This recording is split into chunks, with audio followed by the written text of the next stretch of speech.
El café fue un cultivo muy productivo para todo el mundo hasta hace aproximadamente 30-35 años, donde la producción y la demanda iban creciendo por igual. Esta prosperidad motivó a realizar un festival que terminó por convertirse en toda una tradición denominada la Viuda del Café.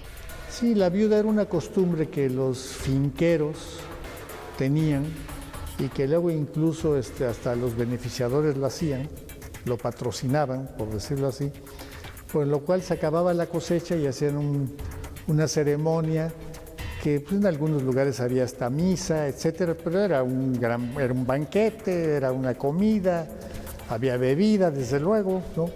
Y entonces, bueno, hacían eso y esa era la ceremonia del final de la cosecha. Terminaba la cosecha y los finqueros pues invitaban a todo el mundo de la comunidad y de la zona pues a la viuda del café. Era una buena comilona, una buena chupadera. Todo el mundo salía con toda la guarapeta bien puesta, pero la realidad es eso era. Pero sí, era una costumbre muy arraigada. Incluso los beneficios, por ejemplo, que había en Córdoba, beneficios secos me refiero, tenían desmanchadoras. ¿Qué eran las desmanchadoras? Eran mujeres que el café ya una vez procesado en el beneficio seco, que es descascarar el café pergamino y clasificar el grano, le quitaban la mancha visualmente. Había varias formas, en mesas o en bandas que iban pasando y estaban al lado de las bandas y iban quitando la mancha que tenía el café que es defectuoso. Entonces las desmanchadoras también hacían la viuda. Cuando terminaban de su trabajo de todo el café, también hacían la viuda. Entonces era una costumbre muy arraigada en el café. Se tiene la creencia de que la viuda del café surge debido a las costumbres indígenas que había en la región, como las primicias de las cosechas o cuando se le agradecía a las deidades por las cosechas que se habían tenido. Y como aprendimos, era una costumbre muy arraigada. Sin embargo, hasta el café más caliente se enfría y la viuda del café dejó de llevarse a cabo. Vino un tiempo, por ahí en los 80s, finales de los 80s, en donde se rompieron los acuerdos internacionales para la venta del café y la producción del café. Había un acuerdo que limitaba la producción de tal manera que se satisfaciera completamente la demanda. Entonces teníamos un equilibrio en el precio con unas medidas de recortes en el embarque de café al mercado o unas medidas de incremento de consumo en el mercado. Y entonces había una franja de precios entre $120 y $140 las 100 libras, y eso le permitía a todo el mundo ganar dinero.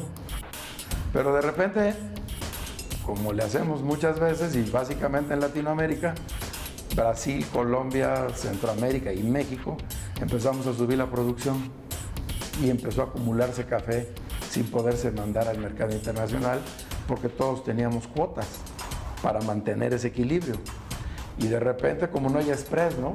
Empezó a crecer los inventarios, bodegas llenas de café, sin poderse vender por el acuerdo internacional y ¡pum! Se rompe el acuerdo internacional, salimos todos al mercado con nuestro café y cuando valía $140, se puso a $45 el café.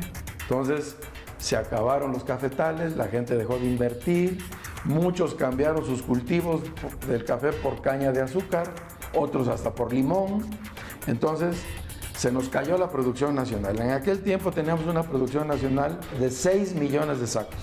Hoy la cosecha pasada fue de 3 millones, poquito más, 3.200.000 sacos fue la producción el año pasado. Se nos cayó muchísimo. En Veracruz teníamos alrededor de 2 millones de sacos de producción de café. El año pasado apenas alcanzamos 800.000.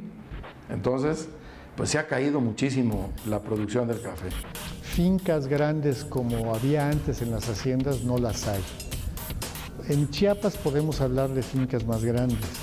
En la zona de Jicotepec de Juárez, que es la Sierra Norte de Puebla, también hay fincas grandes y con buenas productividades tanto en Chiapas como allá, pero aquí en Córdoba yo creo que no. Yo les puedo decir que en México se siembran más o menos 700.000 hectáreas. El promedio de tenencia por productor es de 2.5 hectáreas por persona. de los 400,000 productores o 300 y tantos mil productores que hay en México. O sea, la tenencia de la tierra en México es de superficies muy pequeñas. Eso también crea una problemática de productividad, porque no es lo mismo cultivar 2 hectáreas y media que cultivar 10. La productividad puede ser mucho mayor. Pero bueno, este es el promedio que tenemos en México. Creo que ahora, actualmente, tal vez la ha ido ganando terreno el azúcar al café. Y lo ve uno en el campo. Grandes extensiones de tierra que antes eran cafetales, ahora son cañales.